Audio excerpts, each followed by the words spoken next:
ವೀಕ್ಷಕರೇ ನಮಸ್ಕಾರ. ಸೋಮವಾರದ ಮತ್ತೊಂದು ಪಂದ್ಯದ ಜೊತೆ ನಾನು ನಿಮ್ಮ ಮುಂದೆ ಬಂದಿದ್ದೀನಿ. ಇವತ್ತು ಕೋಲ್ಕತಾ ನೈಟ್ ರೈಡರ್ಸ್ ವಿರುದ್ಧ ಪಂಜಾಬ್ ಕಿಂಗ್ಸ್ ಸೆಣಸಾಡಲಿದೆ. ಒಂದ್ ಕಡೆ ಎರಡಕ್ಕೆ ಎರಡೂ ಪಂದ್ಯಗಳನ್ನ ಸೋತಿರೋ ಒಂದು ತಂಡ ಇದ್ರೆ, ಮತ್ತೊಂದ್ ಕಡೆ ಎರಡಕ್ಕೆ ಎರಡೂ ಪಂದ್ಯಗಳನ್ನ ಗೆದ್ದಿರೋ ಮತ್ತೊಂದು ತಂಡ ಇದೆ. ಒಂದ್ ಕಡೆ ಚೇಜಿಂಗ್ ಮಾಸ್ಟರ್ಸ್ ಇದ್ದಾರೆ, ಇನ್ನೊಂದ್ ಕಡೆ 200+ ರನ್ ಅನ್ನು ಗಳಿಸಿದ್ರು ಕೂಡ ಎರಡೂ ಪಂದ್ಯಗಳಲ್ಲಿ ಸೋತ ತಂಡ ಇದೆ. ಹೀಗಾಗಿ ಈಡನ್ ಗಾರ್ಡನ್ ನಲ್ಲಿ ಇದು ದೊಡ್ಡ ಕಾಳಗವಂತಾನೆ ಹೇಳ್ಬಹುದು. ಈ ಪಂದ್ಯದಲ್ಲಿ ಯಾರು ಗೆಲ್ತಾರೆ ಎಂಬುದನ್ನ ನೋಡ್ಬೇಕಿದೆ. ಯಾಕಂದ್ರೆ ಒಂದ್ ಕಡೆ ಬಲಿಷ್ಠ ಬ್ಯಾಟಿಂಗ್ ಪಡೆಯನ್ನು ಹೊಂದಿದ KKR ಇದ್ರೆ, ಇನ್ನೊಂದ್ ಕಡೆ ಎರಡರಲ್ಲೂ ಸಮಬಲವನ್ನ ಸಾಧಿಸ್ತಿರೋ ಪಂಜಾಬ್ ಕಿಂಗ್ಸ್ ಇದೆ. ಯಾರು ಗೆಲ್ತಾರೆ ಎಂಬುದನ್ನ ನೋಡೋಣ. ಇವತ್ತಿನ ಪಂದ್ಯ ತಂಡಗಳ ಬಲಾಬಲ ಹೇಗಿದೆ, ಮ್ಯಾಚ್ ಪ್ರೆಡಿಕ್ಷನ್ ಏನು, ಪಿಚ್ ರಿಪೋರ್ಟ್ ಹೇಗಿದೆ, ಯಾವ ರೀತಿ ಆಡ್ತಾರೆ ಎಂಬುದನ್ನ ನೋಡ್ತಾ ಹೋಗೋಣ ಬನ್ನಿ. ಈಗ ಕೋಲ್ಕತಾ ನೈಟ್ ರೈಡರ್ಸ್ ಕಡೆ ಬಂದ್ಬಿಡೋಣ. ಕೋಲ್ಕತಾ ನೈಟ್ ರೈಡರ್ಸ್ ನ ತವರು ಪಂದ್ಯ ಇದು, ಎರಡನೇ ತವರು ಪಂದ್ಯ. ಮೊದಲ ಪಂದ್ಯದಲ್ಲಿ ಮುಂಬೈ ಇಂಡಿಯನ್ಸ್ ವಿರುದ್ಧ ಮುಂಬೈನಲ್ಲಿ ಸೋತ್ರು. ಎರಡನೇ ಪಂದ್ಯದಲ್ಲಿ SRH ವಿರುದ್ಧ ತಮ್ಮ ತವರು ಕೋಲ್ಕತಾದ ಈಡನ್ ಗಾರ್ಡನ್ಸ್ ಮೈದಾನದಲ್ಲಿ ಸೋಲು ಅನುಭವಿಸಿದ್ರು. ಎರಡೂ ಪಂದ್ಯಗಳಲ್ಲಿ 220+ ರನ್ ಅನ್ನ ಗಳಿಸಿದ್ರು ಕೂಡ ಡಿಪೆಂಡ್ ಮಾಡಿಕೊಳ್ಳುವಲ್ಲಿ ವಿಫಲವಾಗಿದೆ. ಮೊದಲು ಎರಡೂ ಪಂದ್ಯಗಳಲ್ಲಿ ಮೊದಲು ಬ್ಯಾಟಿಂಗ್ ಮಾಡಿದ್ರು, ಆದ್ರೆ ಎರಡೂ ಪಂದ್ಯಗಳಲ್ಲಿ ಅದನ್ನ ಡಿಪೆಂಡ್ ಮಾಡ್ಕೊಳ್ಳಲು ಆಗಿಲ್ಲ. ಎರಡೂ ಪಂದ್ಯಗಳನ್ನ ಸೋತಿದ್ದಾರೆ. ಇತ್ತ ಪಂಜಾಬ್ ಕಿಂಗ್ಸ್ ಕಡೆ ಬರೋಣ. ಇದು ಅವರ ಮೂರನೇ ಅವೇ ಗೇಮ್, ಅಂದ್ರೆ ಹೊರಗಿನ ಪಂದ್ಯ. ಇದುವರೆಗೂ ಅವರು ತವರು ಪಂದ್ಯಗಳನ್ನ ಆಡಿಲ್ಲ. ಮೊದಲ ಪಂದ್ಯದಲ್ಲಿ ಗುಜರಾತ್ ಟೈಟಾನ್ಸ್ ವಿರುದ್ಧ 163 ರನ್ಗಳ ಟಾರ್ಗೆಟ್ ಅನ್ನ ಬೆನ್ನತ್ತಿ ಗೆದ್ರು ಅಹಮದಾಬಾದ್ ನಲ್ಲಿ. ಎರಡನೇ ಪಂದ್ಯದಲ್ಲಿ ಚೆನ್ನೈ ಸೂಪರ್ ಕಿಂಗ್ಸ್ ವಿರುದ್ಧ ಅವರದ್ದೇ ಮೈದಾನ ಚೆನ್ನೈನ ಚಪಾಕ್ ಸ್ಟೇಡಿಯಂ ನಲ್ಲಿ 220+ ರನ್ಗಳನ್ನ ಟಾರ್ಗೆಟ್ ಅನ್ನ ರೀಚ್ ಆಗಿ ಚೇಸ್ ಮಾಡಿ ಗೆದ್ದಿದ್ದಾರೆ. ಹಾಗಾಗಿ ಚೇಜಿಂಗ್ ಮಾಸ್ಟರ್ ಅನ್ಸ್ಕೊಂಡಿದ್ದಾರೆ. ಕಳೆದ ಎರಡೂ ಪಂದ್ಯಗಳಲ್ಲಿ ಚೇಸ್ ಮಾಡಿ ಗೆದ್ದಿರೋದ್ರಿಂದ ಯಾವ ರೀತಿ ಆಡ್ತಾರೆ ಇವತ್ತಿನ ಪಂದ್ಯದಲ್ಲಿ ಕೋಲ್ಕತಾದ ವಿರುದ್ಧ ಎಂಬುದನ್ನ ನೋಡ್ಬೇಕಿದೆ. ಬನ್ನಿ ಈಗ ಟೀಮ್ ಅನಾಲಿಸಿಸ್ ಮಾಡ್ಕೊಂಡ್ ಬಂದ್ಬಿಡೋಣ. Punjab kings the chase masters, ಆಗ್ಲೇ ಹೇಳಿದೆ ನಾನು, ಎರಡೂ ಪಂದ್ಯಗಳಲ್ಲಿ ಚೇಸ್ ಮಾಡಿದ್ದಾರೆ. ಒಂದ್ ಪಂದ್ಯದಲ್ಲಿ 163, ಇನ್ನೊಂದು ಪಂದ್ಯದಲ್ಲಿ 209 ರನ್ಗಳ ಟಾರ್ಗೆಟ್ ಅನ್ನ ಚೇಸ್ ಮಾಡಿ ಗೆದ್ದಿದ್ದಾರೆ. ಒಂದ್ ಕಡೆ ಗುಜರಾತ್ ಟೈಟನ್ಸ್ ಸ್ಟ್ರಾಂಗ್ ಟೀಮ್, ಇನ್ನೊಂದ್ ಕಡೆ ಚೆನ್ನೈ ಸೂಪರ್ ಕಿಂಗ್ಸ್ ಕೂಡ ಸ್ಟ್ರಾಂಗ್ ಟೀಮ್. ಎರಡೂ ಪಂದ್ಯಗಳಲ್ಲಿ ಗೆದ್ದಿದ್ದಾರೆ. ಇನ್ನು ಬ್ಯಾಟಿಂಗ್ ಬೆಂಕಿ ಅಂತಾನೆ ಹೇಳ್ಬೋದು. ಡೆಬಿಟ್ ಆಟಗಾರ ಕೂಪರ್ ಕನೋಲಿ ಎರಡೂ ಪಂದ್ಯದಿಂದ 108 ರನ್ಗಳನ್ನ ಸಿಡಿಸಿ ಟಾಪ್ ಸ್ಕೋರರ್ ಆಗಿದ್ದಾರೆ. ಅವರು ಫಾರ್ಮ್ ನಲ್ಲಿ ಇರೋದ್ರಿಂದ ಪಂಜಾಬ್ ಕಿಂಗ್ಸ್ಗೆ ಫೇವರ್ ಆಗುತ್ತಿದೆ ಅಂತ ಹೇಳ್ಬೋದು. ಇನ್ನು ಸಿಮ್ರಾನ್ ಸಿಂಗ್ ಅವರು ಮತ್ತೊಬ್ರು ಓಪನರ್, 154 ಸ್ಟ್ರೈಕ್ ರೇಟ್ ನಲ್ಲಿ ಬ್ಯಾಟ್ ಅನ್ನ ಬೀಸ್ತಿದ್ದಾರೆ, ಅಬ್ಬರಿಸ್ತಿದ್ದಾರೆ. ಇನ್ನು ಯುವ ಆಟಗಾರ ಪ್ರಿಯಾಂಶ್ ಆರ್ಯ ಕೂಡ ಕೇವಲ 11 ಬಾಲ್ ನಲ್ಲಿ, ಕಳೆದ ಪಂದ್ಯದಲ್ಲಿ 11 ಬಾಲ್ ನಲ್ಲಿ 39 ರನ್ಗಳನ್ನ ಗಳಿಸಿದ್ರು. ಇದು ಚೆನ್ನೈ ವಿರುದ್ಧ ಗೆಲ್ಲಲು ಕಾರಣವಾಯ್ತು ಪಂಜಾಬ್ ಕಿಂಗ್ಸ್ಗೆ. ಆದ್ರಿಂದ ಅವರು ಕೂಡ ಅಬ್ಬರಿಸ್ತಿದ್ದಾರೆ. ಇದ್ರ ಜೊತೆ ಮ್ಯಾಚ್ ವಿನ್ನರ್ ಕೂಡ ಆಗಿದ್ದಾರೆ. ಇನ್ನು ಕ್ಯಾಪ್ಟನ್, ನಮ್ಮ ಕ್ಯಾಪ್ಟನ್, ಪಂಜಾಬ್ ಕಿಂಗ್ಸ್ ನ ಕ್ಯಾಪ್ಟನ್ ಶ್ರೇಯಸ್ ಅಯ್ಯರ್ ಭರ್ಜರಿ ಫಾರ್ಮ್ ನಲ್ಲಿ ಇದ್ದಾರೆ. ಇಂದಿನ ಪಂದ್ಯದಲ್ಲಿ ಚೆನ್ನೈ ಸೂಪರ್ ಕಿಂಗ್ಸ್ ವಿರುದ್ಧದ ಪಂದ್ಯದಲ್ಲಿ ಕೇವಲ 26 ಬಾಲ್ ಅಲ್ಲಿ 50 ರನ್ಗಳನ್ನ ಗಳಿಸಿದ್ರು. ಆದ್ರಿಂದ ಮ್ಯಾಚ್ ಅನ್ನ ವಿನ್ ಆಗಕ್ಕೆ ಸಾಧ್ಯ ಆಯ್ತು. ಇನ್ನು ಬೌಲಿಂಗ್ ಬಲವನ್ನು ನೋಡೋದಾದ್ರೆ ಬೌಲಿಂಗ್ ಕೂಡ ಬಹಳ ಸಖತ್ತಾಗಿ ಕಾಣ್ತಿದೆ. Harshdeep Singh swing king, pace king ಅಂತಾನೆ ಹೇಳ್ಬೋದು. ಅವರು ಡೆತ್ ಓವರ್ ಗಳಲ್ಲಿ ಕಮಾಲ್ ಮಾಡ್ತಿದ್ದಾರೆ, ಕಿಂಗ್ ಆಗಿ ಹೊರಹೊಮ್ಮಿದ್ದಾರೆ. ಇನ್ನು ಮಿಡಲ್ ಓವರ್ ಗಳಲ್ಲಿ ಸೀನಿಯರ್ ಸ್ಪಿನ್ನರ್, ಮ್ಯಾಜಿಕಲ್ ಸ್ಪಿನ್ನರ್ ಏನಂತ ಕರಿತೀವಿ, ಯಜ್ವೇಂದ್ರ ಚಾಹಲ್, ನಮ್ಮ RCBN, ಅವರು ಕೂಡ ವಿಕೆಟ್ ಅನ್ನ ತೆಗಿತಿದ್ದಾರೆ. ಅದು ಪಂಜಾಬ್ ಕಿಂಗ್ಸ್ ಗೆ ಒಂದಿಷ್ಟು ಸ್ಟ್ರೆಂತ್ ಆಗಿ ಬದಲಾಗಿದೆ. ಇನ್ನು ಕ್ಲೇವಿಯರ್ ಬಾರ್ಟ್ಲೆಟ್ ಕೂಡ ಪೇಸ್ ನಲ್ಲಿ ಕಮಾಲ್ ಮಾಡ್ತಿರೋದ್ರಿಂದ ಒಂದಿಷ್ಟು ರೀತಿಯ ಸ್ಟ್ರೆಂತ್ ಆಗಿ ಪಂಜಾಬ್ ಕಿಂಗ್ಸ್ ಗೆ ಬಂದಿದೆ. ಈಗ ಕೋಲ್ಕತಾ ನೈಟ್ ರೈಡರ್ಸ್ ನ ಸ್ಟ್ರೆಂತ್ ಅನ್ನ ನೋಡೋದಾದ್ರೆ ಕಮ್ ಬ್ಯಾಕ್ ಮಾಡೋ ತವಕದಲ್ಲಿದೆ. ಯಾಕಂದ್ರೆ ಇದು ಅವರ ಎರಡನೇ ಹೋಮ್ ಪಂದ್ಯ. ಮೊದಲ ಪಂದ್ಯದಲ್ಲಿ ಈಗಾಗಲೇ ಸೋತಿದ್ದಾರೆ ಸನ್ ರೈಸರ್ಸ್ ಹೈದರಾಬಾದ್. ಈ ಪಂದ್ಯದಲ್ಲಿ ಗೆಲ್ಲುವ ಹಂಬಲದಲ್ಲಿದ್ದಾರೆ. ಗೆಲುವಿನ ಮೂಲಕ ಕಮ್ ಬ್ಯಾಕ್ ಮಾಡೋ ನಿರೀಕ್ಷೆಯಲ್ಲಿದ್ದಾರೆ. ಯಾಕಂದ್ರೆ KKR ತಂಡದ ಸ್ಥಿತಿಗತಿ ಸದ್ಯಕ್ಕೆ ಸರಿ ಇಲ್ಲ ಅಂತಾನೆ ಹೇಳ್ಬೋದು. ಯಾಕಂದ್ರೆ ಕಳೆದ ಎರಡೂ ಪಂದ್ಯಗಳಲ್ಲಿ 200+ ರನ್ ಗಳಿಸಿದ್ರು ಕೂಡ ಸೋಲನ್ನ ಅನುಭವಿಸಕ್ಕಾಗಿದೆ. ಮುಂಬೈ ಮತ್ತು ಹೈದರಾಬಾದ್ ವಿರುದ್ಧ ಸೋತಿದ್ರು. ಬೌಲಿಂಗ್ ವೈಫಲ್ಯ ಅಂತಾನೆ ಹೇಳ್ಬೋದು. ಯಾಕಂದ್ರೆ 200+ ರನ್ ಏನು ಸಾಮಾನ್ಯ ಟಾರ್ಗೆಟ್ ಅಲ್ಲ. ಅದನ್ನ ಡಿಪೆಂಡ್ ಮಾಡಿಕೊಳ್ಳುವಲ್ಲಿ ಎಡವಿದ್ದಾರೆ ಅಂತ ಹೇಳ್ಬೋದು. ಬ್ಲೆಸ್ಸಿಂಗ್ ಮುಜ್ರಾನಿ ಒಬ್ರು ಬಿಟ್ರೆ, ಜಿಂಬಾಬ್ವೆ ಬೌಲರ್ ಏನಿದ್ದಾರೆ, ಅವರು 4 ವಿಕೆಟ್ ಕಿತ್ತಿದ್ ಬಿಟ್ರೆ ಬೇರೆ ಯಾರು ಕೂಡ ಚೆನ್ನಾಗಿ ಆಡಿಲ್ಲ. ವೈಭವ್ ಅರೋರ ಅತ್ಯಂತ ದುಬಾರಿ ಆಗಿದ್ದಾರೆ. ಡೆತ್ ಓವರ್ ಅಲ್ಲಿ ಸುನಿಲ್ ನರೇನ್ ಮ್ಯಾಜಿಕ್ ಬರ್ತಿಲ್ಲ. ವರುಣ್ ಚಕ್ರವರ್ತಿ ಕೂಡ ಯಾವುದೇ ರೀತಿಯ ಮ್ಯಾಜಿಕ್ ಮಾಡ್ತಿಲ್ಲ. ಆದ್ರಿಂದ ಬೌಲಿಂಗೇ ಒಂದು ತಲೆನೋವಾಗಿದೆ KKR ತಂಡಕ್ಕೆ. ಅದನ್ನ ಯಾವ ರೀತಿ ನಿಭಾಯಿಸ್ತಾರೆ ಅಜಿಂಕ್ಯ ರಹಾನೆ ಎಂಬುದನ್ನ ಕಾದ್ ನೋಡ್ಬೇಕಿದೆ. ಯಾಕಂದ್ರೆ ಬೌಲಿಂಗ್ ಚೆನ್ನಾಗಿ ಬರ್ಲಿಲ್ಲ ಅಂದ್ರೆ ಮತ್ತೊಂದು 200-250 ರನ್ ಹೊಡೆದ್ರು ಕೂಡ ಅದು ವೇಸ್ಟ್ ಅಂತಾನೆ ಹೇಳ್ಬೋದು. ಯಾಕಂದ್ರೆ ಬೌಲಿಂಗ್ ಅನ್ನ ಸರಿ ಮಾಡಿಕೊಳ್ಬೇಕಾದ ಅನಿವಾರ್ಯತೆ KKR ತಂಡಕ್ಕಿದೆ. ಇನ್ನು ಪಾಸಿಟಿವ್ ಅಂಶ ನೋಡೋದಾದ್ರೆ ಬ್ಯಾಟಿಂಗ್ ನಲ್ಲಿ ಮಿಂಚು ಅಂತಾನೆ ಹೇಳ್ಬೋದು. ಯಾಕಂದ್ರೆ ಎರಡೂ ಪಂದ್ಯಗಳಲ್ಲಿ 220+ ರನ್ ಅನ್ನ ಗಳಿಸಿದ್ದಾರೆ. ಯುವ ಆಟಗಾರ ಅಂಕ್ರಿಶ್ ರಘುವಂಶಿ 177 ಸ್ಟ್ರೈಕ್ ರೇಟ್ ನಲ್ಲಿ ಇದುವರೆಗೂ 103 ರನ್ ಗಳನ್ನ ಸಿಡಿಸಿದ್ದಾರೆ. ಅಂದ್ರೆ ಎರಡೂ ಪಂದ್ಯಗಳಲ್ಲಿ ಓಪನರ್ ಪಿನ್ ಅಲೆನ್ ಕೇವಲ 2 ಇನ್ನಿಂಗ್ಸ್ ನಲ್ಲಿ 270+ ಸ್ಟ್ರೈಕ್ ರೇಟ್ ನಲ್ಲಿ ಬ್ಯಾಟ್ ಬೀಸಿದ್ದಾರೆ. ಇನ್ನು captain Ajinkya Rahane solid innings ಆಡಿದ್ರು ಫಸ್ಟ್ ಮ್ಯಾಚ್ ಅಲ್ಲಿ. ಎರಡನೇ ಪಂದ್ಯದಲ್ಲಿ ಅವರು ಚೆನ್ನಾಗಿ ಆಡ್ಲಿಲ್ಲ, 75 ರನ್ ಅನ್ನ ಮಾಡಿದ್ದಾರೆ ಇದುವರೆಗೂ. ರಿಂಕು ಸಿಂಗ್ ಕೂಡ ಫಿನಿಶಿಂಗ್ ರೋಲ್ ಅನ್ನ 147 ಸ್ಟ್ರೈಕ್ ರೇಟ್ ನಲ್ಲಿ ಮಾಡ್ತಿದ್ದಾರೆ. ಒಂದಿಷ್ಟು ತಂಡಕ್ಕೆ ಆಸರೆ ಆಗಿದ್ದಾರೆ.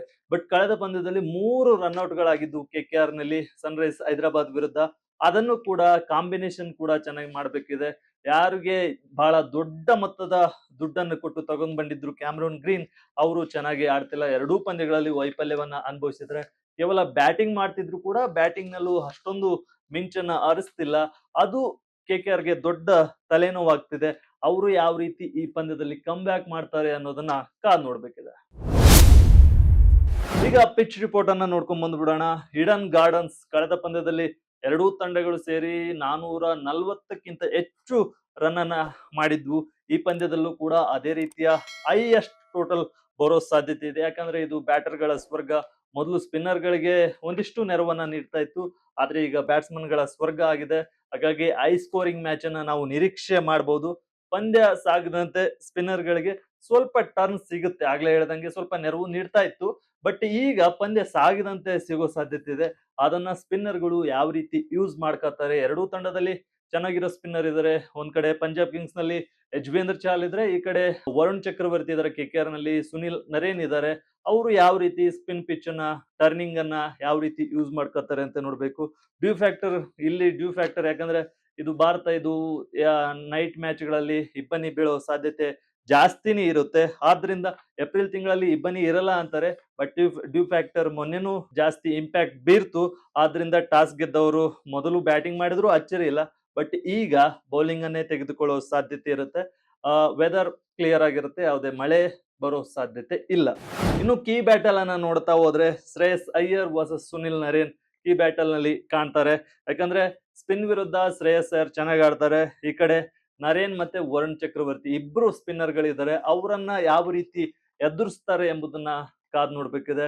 ಈ ಬ್ಯಾಟಲ್ ಏನಿದೆ ಸ್ಪಿನ್ ವರ್ಸಸ್ ಶ್ರೇಯಸ್ ಅಯ್ಯರ್, ಆ ಬ್ಯಾಟಲ್ ಈ ಮ್ಯಾಚ್ ನ ಹೈಲೈಟ್ ಆಗ್ಬಹುದು. ಇನ್ನು pin Allen versus Harshdeep Singh, power play ನಲ್ಲಿ KKR ನ ಸ್ಫೋಟಕ ಆಟಗಾರ ಪಿನ್ ಅಲೆನ್ ಅವರು ಹರ್ಷದೀಪ್ ಸಿಂಗ್ ಅವರನ್ನ ಯಾವ ರೀತಿ ಎದುರಿಸ್ತಾರೆ ಅನ್ನೋದು ನೋಡ್ಬೇಕಿದೆ.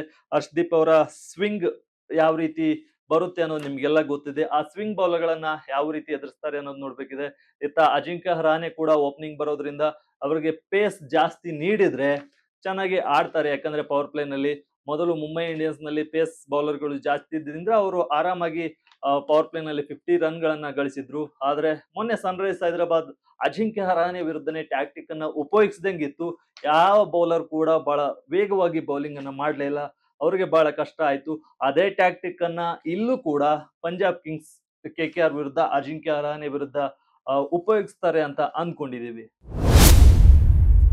ಈಗ ಪ್ಲೇಯಿಂಗ್ 11 ಅನ್ನ ನೋಡ್ಕೊಂಡ್ ಬಂದ್ಬಿಡೋಣ. ಮೊದಲಿಗೆ ಪ್ಲೇಯಿಂಗ್ 11 ಕೋಲ್ಕತ್ತಾ ನೈಟ್ ರೈಡರ್ಸ್ ಯಾವ ರೀತಿ ಇದೆ ಅಂದ್ರೆ, ಅಜಿಂಕ್ಯ ರಹಾನೆ ಕ್ಯಾಪ್ಟನ್ ಆಗಿ ಮುಂದುವರಿತಾರೆ. 2 ಸೋಲ್ಗಳಿದ್ರು, ಅವರೇ ಕ್ಯಾಪ್ಟನ್ ಆಗಿ ಮುಂದುವರಿತಾರೆ.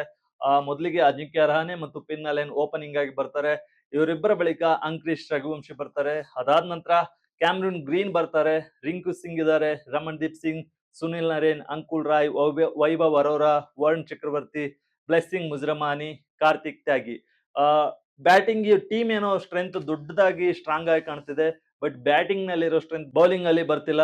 ಬ್ಲೆಸ್ಸಿಂಗ್ ಮುಜ್ರಮಾನಿ ಸ್ವಲ್ಪ ಚೆನ್ನಾಗಿ ಆಡಿದಾರ್ ಬಿಟ್ರೆ, ವರುಣ ಚಕ್ರವರ್ತಿ, ಸುನಿಲ್ ನರೇನ್ ಏನು ಸ್ಪಿನ್ ಅವಳಿ ಅಂತ ಏನ್ ಹೇಳ್ತೀವಿ, ಅವರಿಬ್ರು ಇದುವರೆಗೂ ಅಂತ ವೈಭವೋಪೇತ ಪ್ರದರ್ಶನವನ್ನ ನೀಡಿಲ್ಲ. ಅದಕ್ಕೋಸ್ಕರ ಅವರಿಬ್ಬರ ಮೇಲೆ ಹೆಚ್ಚಿನ ನಿರೀಕ್ಷೆ ಇದೆ. ಕಾರ್ತಿಕ್ ತ್ಯಾಗಿ ಇಂಪ್ಯಾಕ್ಟ್ ಪ್ಲೇಯರ್ ಆಗಿ ಬಂದ್ರು ಕೂಡ ಜಾಸ್ತಿ ರನ್ ಗಳನ್ನ ಕೊಡ್ತಿದ್ದಾರೆ ಹೊರತು ವಿಕೆಟ್ ಗಳನ್ನ ತೆಗೆಯುವಲ್ಲಿ ವಿಫಲ ಆಗ್ತಿದ್ದಾರೆ.